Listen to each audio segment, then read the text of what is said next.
Welcome to the Neogen third quarter results conference call. My name is Hilda, and I will be your operator for today. At this time, all participants are in a listen-only mode. Later, we will conduct a question-and-answer session. During the question-and-answer session, if you have a question, please press star and then 1 on your touch-tone phone. I will now like to turn the call over to Mr. John Adent, CEO. Sir, you may begin. Thank you, Hilda.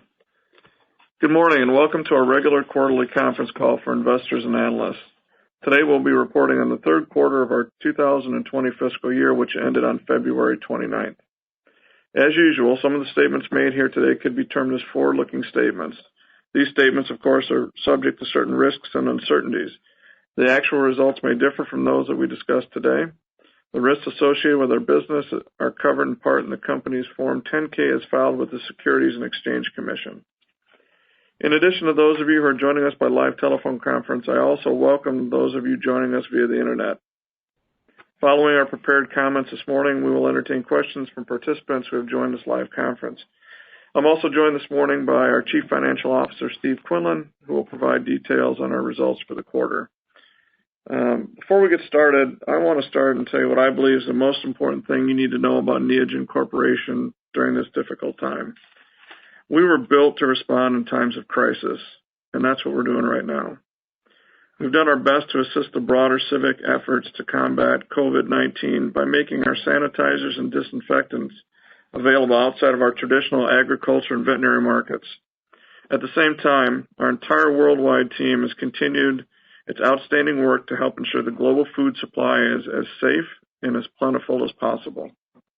Our mission matters, today more than ever. As the world fights through this crisis to eventual recovery, there are few things more important than a continuing safe and plentiful food supply. Now a little bit about the quarter. Starting in early January, we completed 4 acquisitions, one in Argentina, one in Uruguay, Italy, and Australia. With these acquisitions, we're strategically expanding our international reach. In each of the 4 countries, we're further enhancing our penetration of these rapidly growing and sizable markets, as we can now directly sell our entire portfolio of food safety, animal safety, and genomics products into those countries. At this point, I'm going to turn it over to Steve to provide more color on the quarter. All right. Thank you, John. Earlier today, Neogen issued a press release announcing the results of our third quarter, which ended on February 29th. Revenues for the third quarter increased 2% to $99.9 million from the previous year's third quarter of $97.7 million. Now, this third quarter marked the 112th quarter in the past 117 that Neogen has reported revenue increases as compared to the same quarter in the previous year. This record, which we're obviously proud of, has now spanned over 28 years and all consecutive quarters in the last 14 years. On a year-to-date basis, fiscal year 20 revenues have also increased 2% to $309.1 million compared to last year's $304.4. Net income for the third quarter was $12.2 million, or 23 cents per share, compared to $13.1 million, or 25 cents a share a year ago. Year-to-date net income for the first 3 quarters of fiscal 2020 was $43.1 million, or 82 cents a share, compared to $44.4 million, or 85 cents a share for the same period last year. During the quarter, the impact of currency fluctuations on our revenues was minimal, reducing our comparative revenues by approximately $360,000 for the quarter. The pound and the peso were each stronger against the dollar than the prior year quarter, while the Brazilian real was 10% lower than this time last year against the dollar. For the year-to-date, in a neutral currency environment, revenues would have been approximately $2.5 million higher than we actually reported. With the spread of COVID-19 across the world, currency markets have been extremely volatile as we've moved into the fourth quarter, and I would expect a larger adverse impact from currency translations this quarter. We do continue to hedge a portion of our foreign balance sheet exposure for currency risk. Overall revenue growth at 2% for the quarter was disappointing.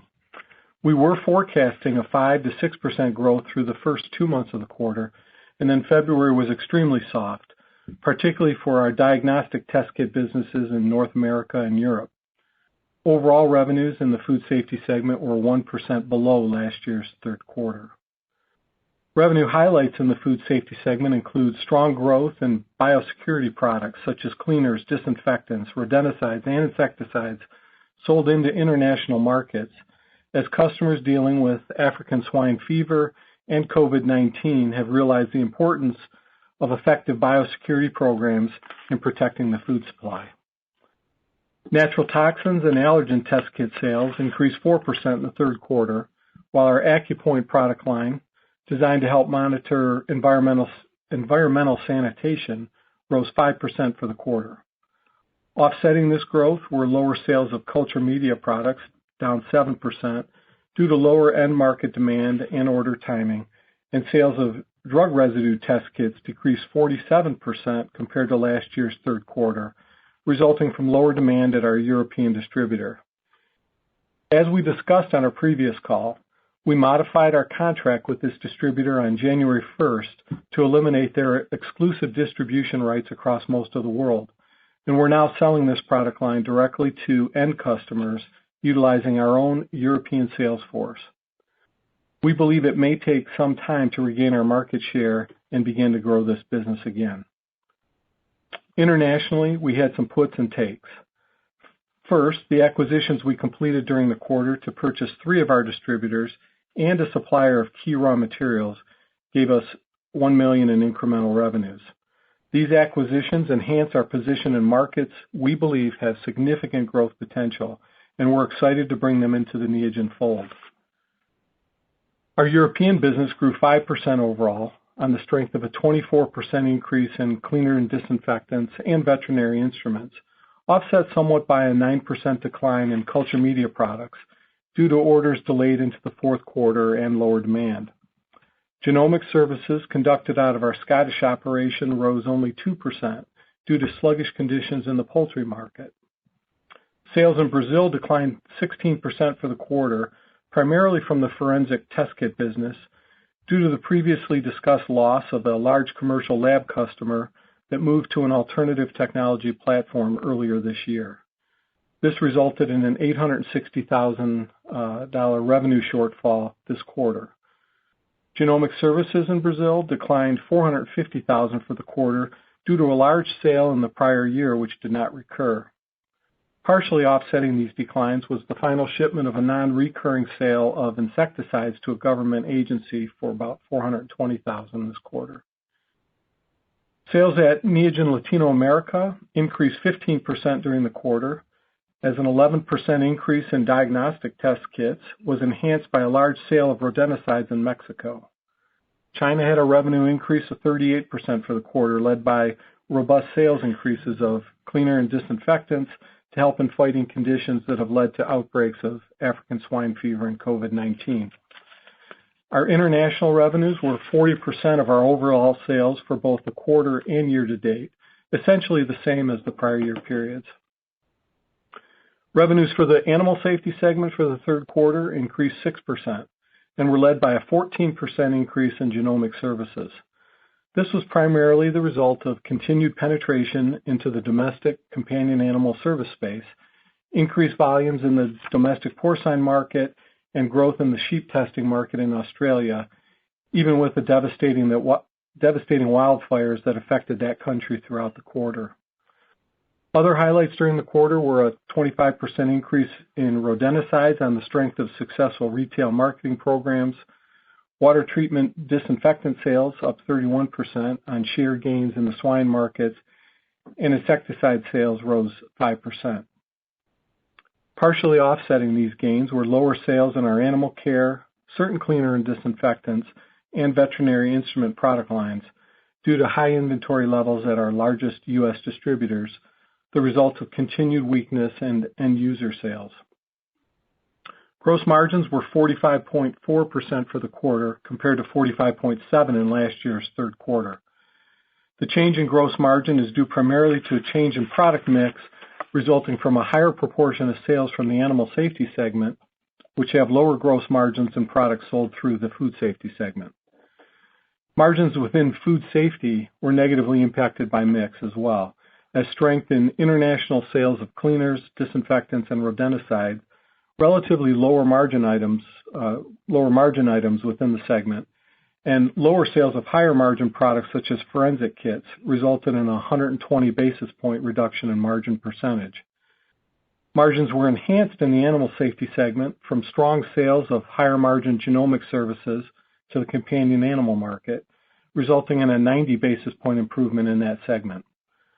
Now, quarterly fluctuation in our gross margins are common in our business due to mix and the wide range of margins in our product portfolio. For the year to date, margins were 46.8% versus 46.4% last year. Operating expenses overall increased 8% for the quarter and were up 5% for the year to date. Sales and marketing expenses rose 6% for the quarter on higher personnel-related costs, increased shipping, regulatory, and product registration expenses. For the year to date, these expenses are up 1%. General and administrative expenses were up 8% for the quarter and are up 7% for the year to date. The increase for both the quarter and year to date is due to higher stock-based compensation expense, personnel costs, and legal and professional fees partially resulting from acquisitions completed during the third quarter. Additionally, incremental G&A expense from the acquisitions was $260,000 of the increase. R&D expenses increased 18% in the third quarter and are up 22% for the year to date, the result of development costs and outside services relating to new products expected to be launched in late fiscal 2020 or early next fiscal year.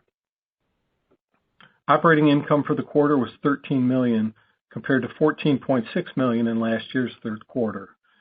Expressed as a percent of sales, operating income was 13.1% compared to 15% in the third quarter a year ago. For the year to date, operating income was $47.6 million or 15.4% of sales compared to $49.4 million or 16.2% of sales last year. The decline in operating income for each period was primarily the result of the increased operating expenses. Other income for the third quarter was $1.2 million, with interest income of $1.6 million offset by currency losses of about $400,000.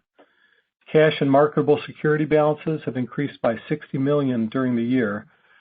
However, yields have declined from 2.4% at the beginning of the year to about 1.5% at the end of the third quarter, and have obviously dropped significantly since then. Our effective tax rate was 14.4% in the third quarter, compared to 21.4% in the third quarter last year. For the year to date, our effective tax rate is 15.6% compared to an effective rate of 17% in the prior year.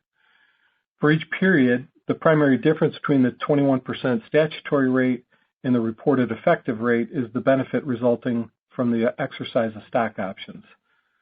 Additionally, for each comparative period, there have been refinements to our tax calculations relating to certain areas of the Tax Reform Act of 2017. The company generated $19.8 million in cash from operations in the third quarter and has generated $60.3 million for the year to date. We spent about $9.7 million on the 4 acquisitions we closed in the third quarter and have invested $16.3 million in property, equipment, and intangible assets this year. Inventory balances have risen 4% since our prior year end. The higher balances are reflective of an inventory build in Europe for possible Brexit disruptions and lower than anticipated sales levels in the quarter. Our third quarter operating results were clearly not what we had planned. We've now entered into a very uncertain period in the near term as we deal with the COVID-19 crisis.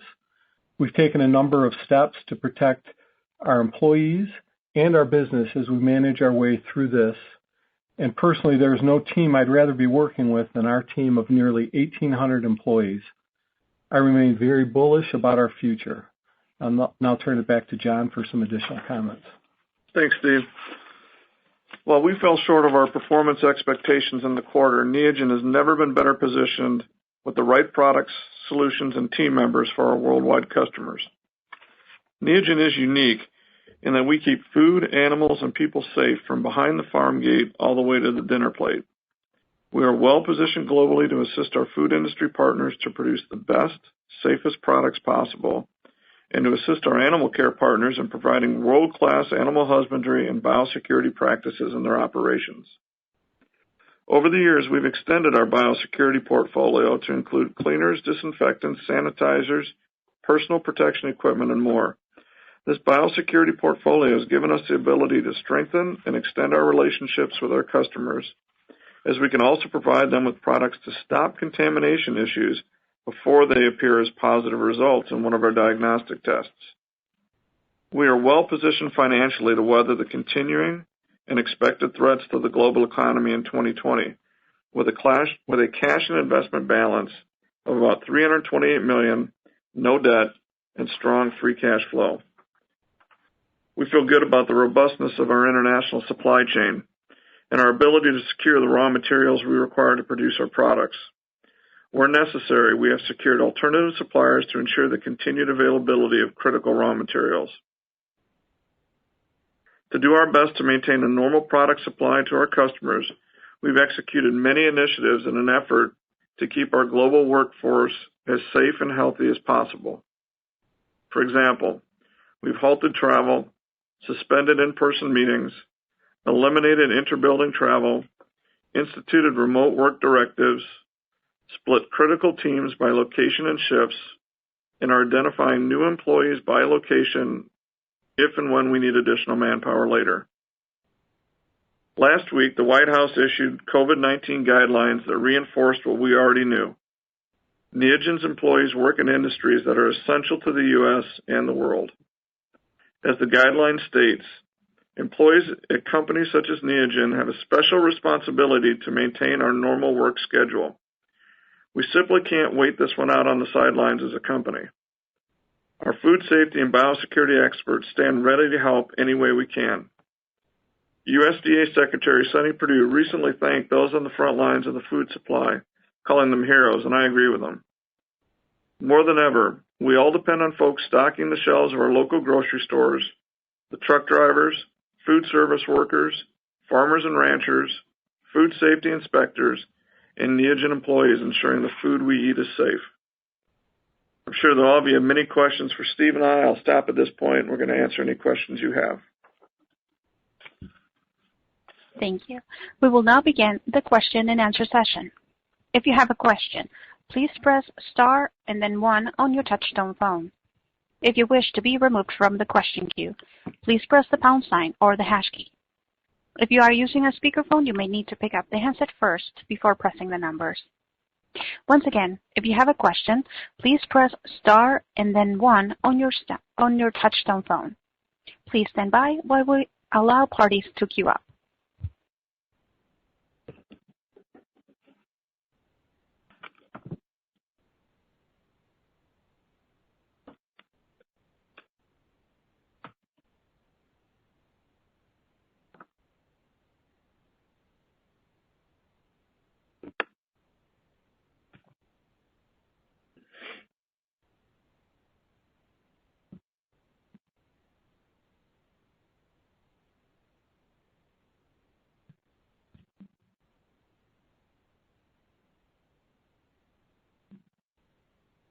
We have a question from Paul Knight from Janney.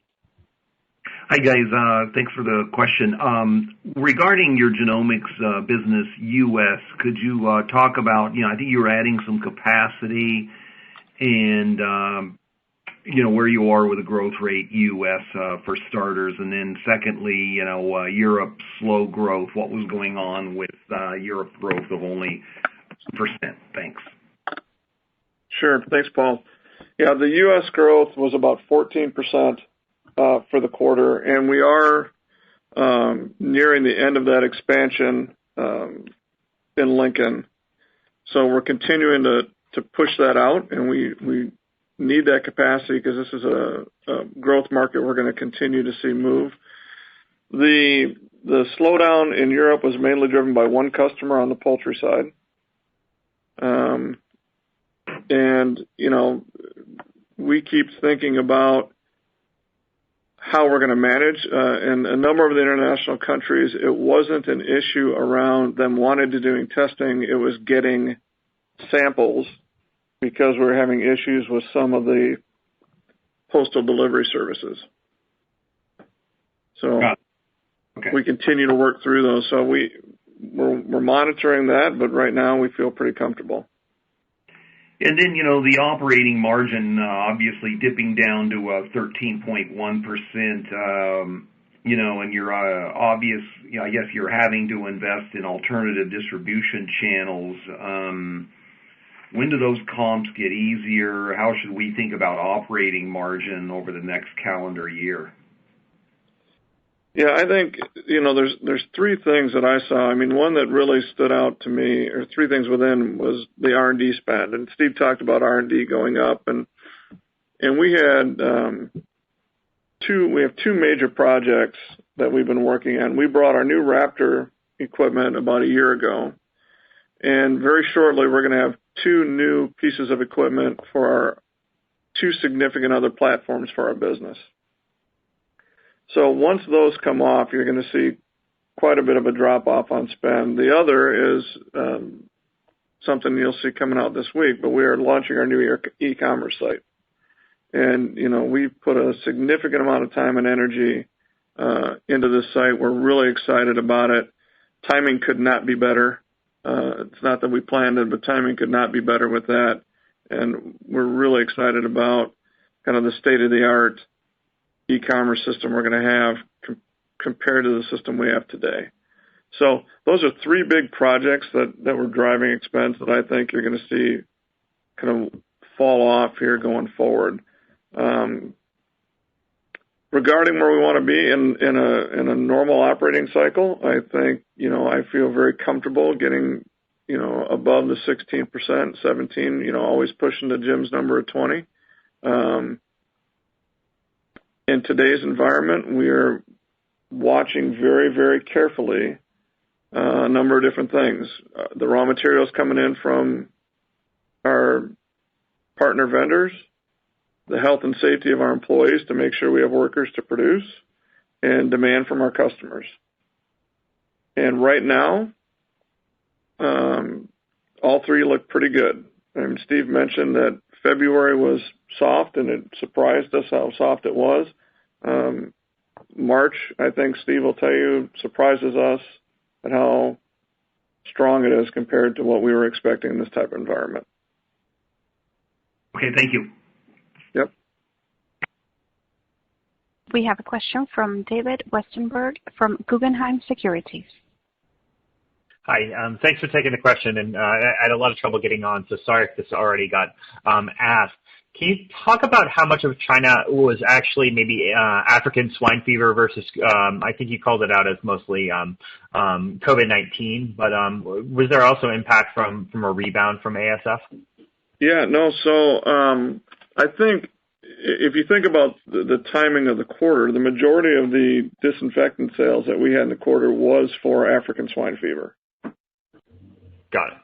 Now, we do expect, David, that, with COVID-19, we have two products currently registered in the U.S. with emerging pathogen claims, which COVID-19 falls under. We have two more within EPA submittal right now that we expect are going to get fast-tracked. We have three products that have coronavirus labels. So with COVID-19 being a coronavirus, we feel very comfortable that those are effective, but COVID-19 falls under an emergent pathogen label. So we continue to push registrations around the world to help those customers worldwide get the products they need to clean and sanitize across. And I think, I talked about this a little bit, was, we expanded our facilities for the manufacture of sanitizers because we opened that product group across the marketplace. We had so many food safety customers calling and asking. I mean, we had our lawyers call us and say, we can't get any hand sanitizers. Can you guys help? The local hospitals are calling about PPE. So we're doing everything we can to try to open up our resources to help the broader community. And it's something I'm really proud that the employees are doing. I mean, the group is working tremendously hard. We have emergency response meetings every morning and every evening. The teams are engaged, and there's a real sense of purpose here. That's great. And then just for clarification, I mean, I would have to assume that maybe 100% of your business would be considered essential business by terms of shelter in place, et cetera. Yes, in every country that's put a shelter in place, Neogen has been exempt as an essential industry. Perfect. Thank you. And then maybe if we can talk about potential for recession or just a plain economic slowdown. Do you see, or what are the common changes you see in food consumption? I mean, I would think that maybe people would switch to cheaper proteins, and how might that impact you? And then as a kind of a follow-up to that, does things like raised without antibiotics or some of your products around, testing for allergens, does that maybe become a little bit less essential or maybe even more essential? Just if you can remind us about the dynamics that happen during recessions in terms of food consumption. Sure, David. I think in this market today, what we have seen and this is a very broad statement, but the majority of our products are sold to food processors who sell into grocery stores. We don't sell a lot of products into retail or into restaurants. So as demand moves from restaurants to grocery, in broad terms, we feel like that could be a tailwind for us. Around general recessions, you see people end up going to lower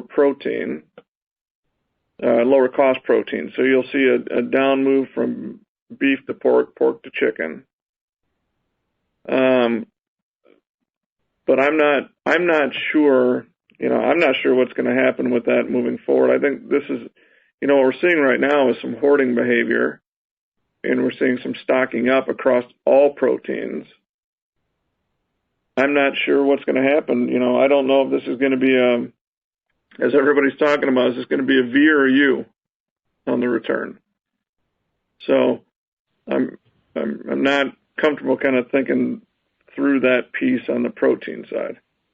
Got it. All right. Well, thank you for taking my questions. Yep. You're welcome, David. We have a question from Mark Connolly from Stephens. Thank you.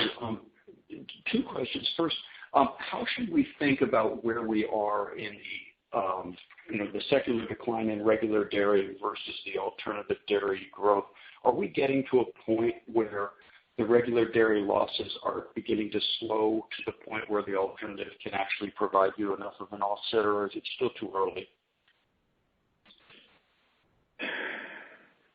I think it's still too early to say. And again, it's so hard to look right now, Mark, with the way this market is in just such flux and fluid turmoil. I mean, I was at the store the other day and a gallon of milk was $3, and a gallon of milk was $1.20. I mean, so I think what you're in a normal state.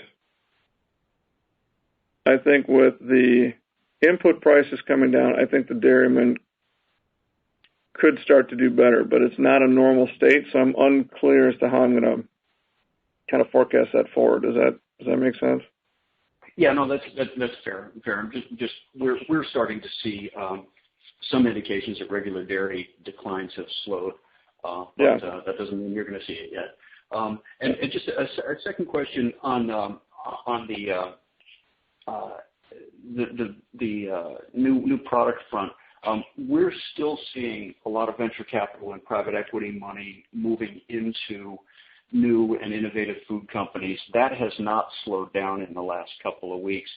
Presumably some of that money is being forwarded to provide bigger cushions. But have you seen any pullback in demand from some of your smaller private food companies? No. Nothing yet. No. Okay, very good. Thank you. We have a question from Kevin Elliott from Ace Research. Hey, John. Thanks for taking the question. I guess, you made a comment about some of the genetic tests, I believe, seeing some issues with postal delivery, kind of slow there. Wondering if you're seeing any other supply chain issues. Kevin, thanks for the question. We really got on the supply chain probably in mid-January when this hit in China, because we had with our workers there. And the good news is, just for everyone, today we have no confirmed cases of COVID-19 with Neogen employees, which I'm really excited about. But when we saw that happen in China, we brought everybody home, and we were really watching closely kind of what was going on with that supply chain, because we were getting very, very nervous about how long, if China had a long delay where they had shut down factories for a long time and they shut down the ports, everybody was going to be in big trouble. So we really stayed on it. Now, we've seen that loosen up. We saw China return back to normal faster than what I was expecting. And because we were early, we got our orders in. So we had shipments coming across kind of before the rest of the pandemic spread across the world. So I feel pretty comfortable. Now, again, I'm knocking on wood. I feel comfortable today because I lengthened my inventory stock. But, there's no saying what's going to happen. If I have a critical supplier whose workforce becomes infected and they have to shut down for an extended period of time, that's going to be a challenge, right? I don't have that today. I think we've lengthened our inventories as best we can, and we continue to find alternative suppliers as much as we can to make sure we have the products for our customers. Yep. Nope, that's great. Good to see that you guys are on top of that. And then, going back to, David touched on African swine fever.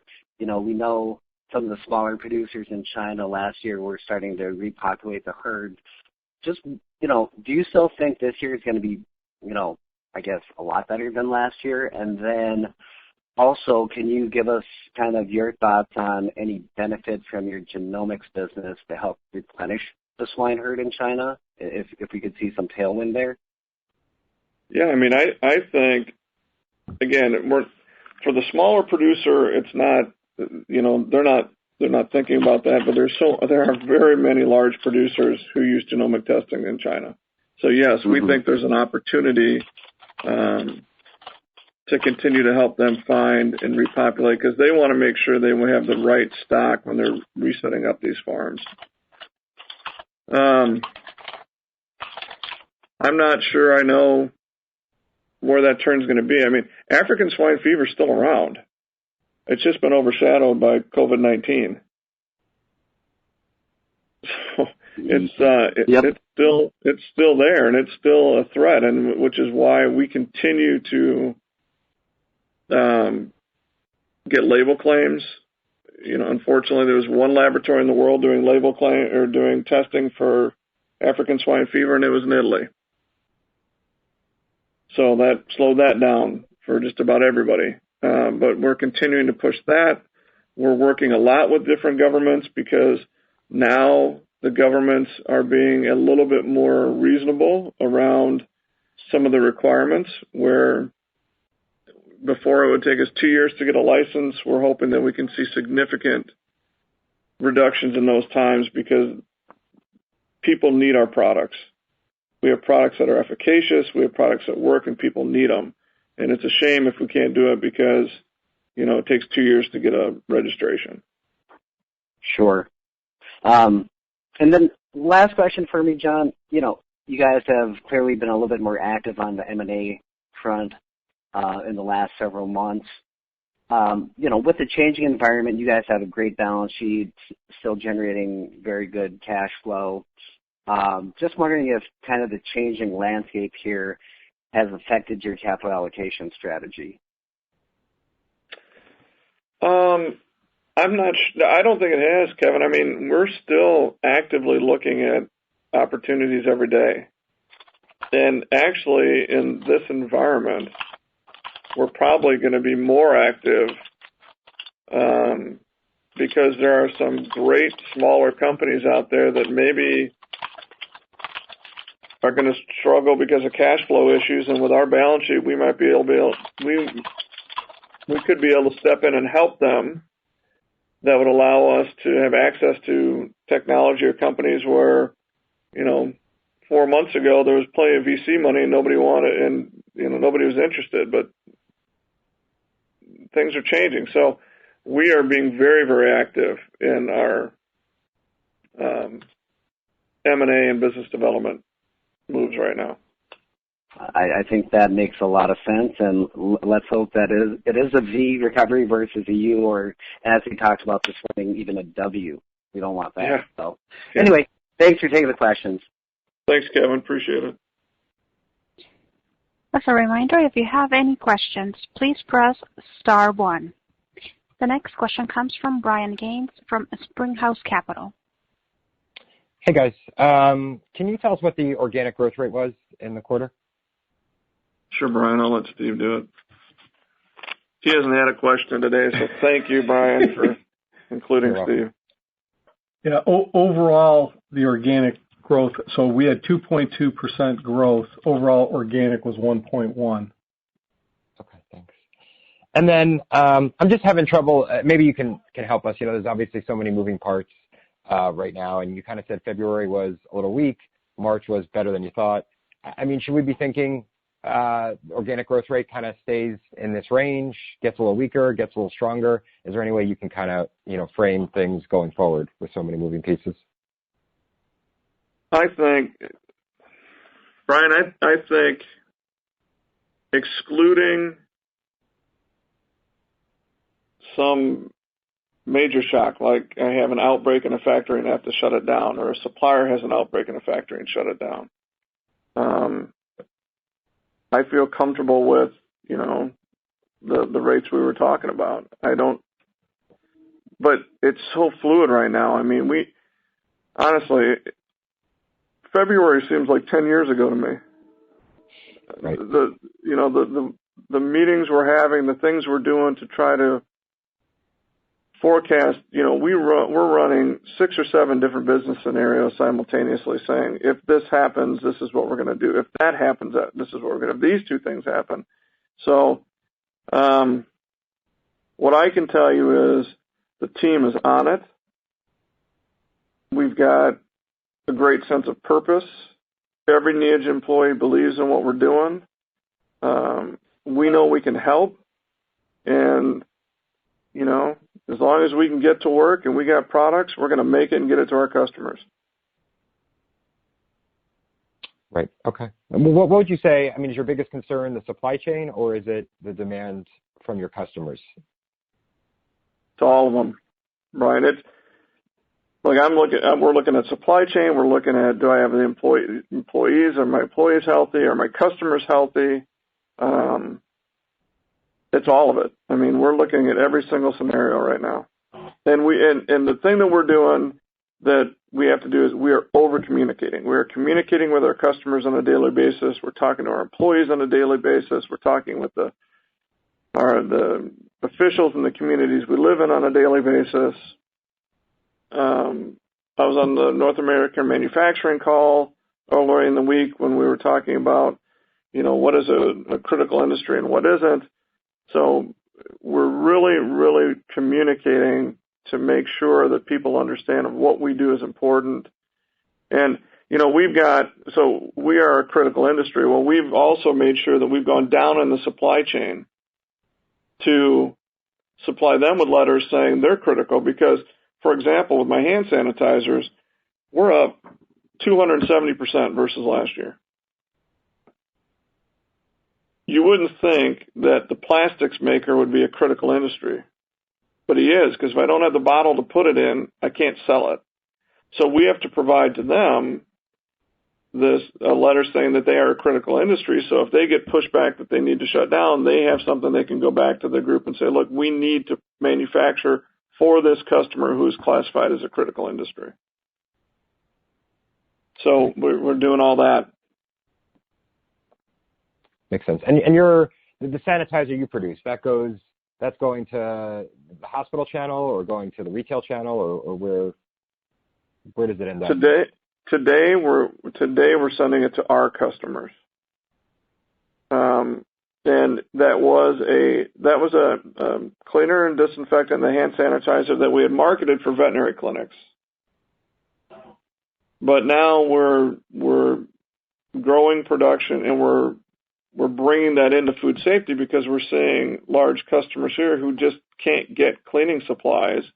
So any ready to use, that we have that have emergent pathogen label claims, we're getting to customers in food safety. I mean, this is really an opportunity where those customers didn't even realize we had that product portfolio. So it's us explaining one Neogen and what we can do to help you in this time of need across your total plant.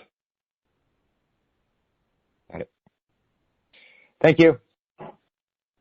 Thank you, Brian. Thanks, Brian. At this moment, we show no further questions. I would like to turn the call back to Mr. Adent for final remarks. Thank you, Hilda. And, it's been a challenging time, I think, for all of us. I want to extend to all of you that I hope you, your families, and loved ones, I hope you all stay safe and healthy.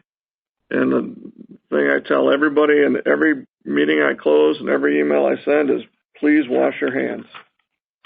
Thank you all for being on the call. Thank you. Ladies and gentlemen, this concludes today's conference. We thank you for participating. You may now disconnect.